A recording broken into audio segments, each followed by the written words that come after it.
वक्त को तब मैं तेरी रफ्तार कहा करती थी।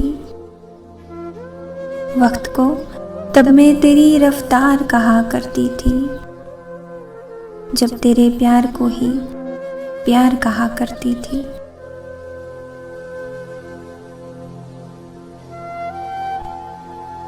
तेरे होने से समझती थी कि दुनिया तुम हो,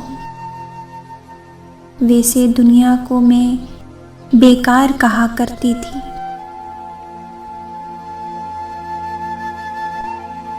तब मैं बिछड़े लोगों पे भी हंस देती थी, तब मैं उनको भी गुनहगार कहा करती थी।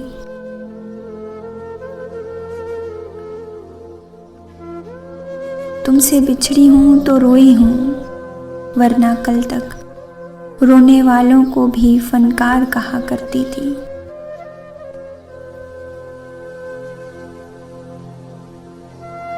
हम शक्ल है या वही है मेरा दुश्मन देखो, हम शक्ल है या वही है मेरा दुश्मन देखो। ऐसे ही एक शख्स को मैं यार कहा करती थी।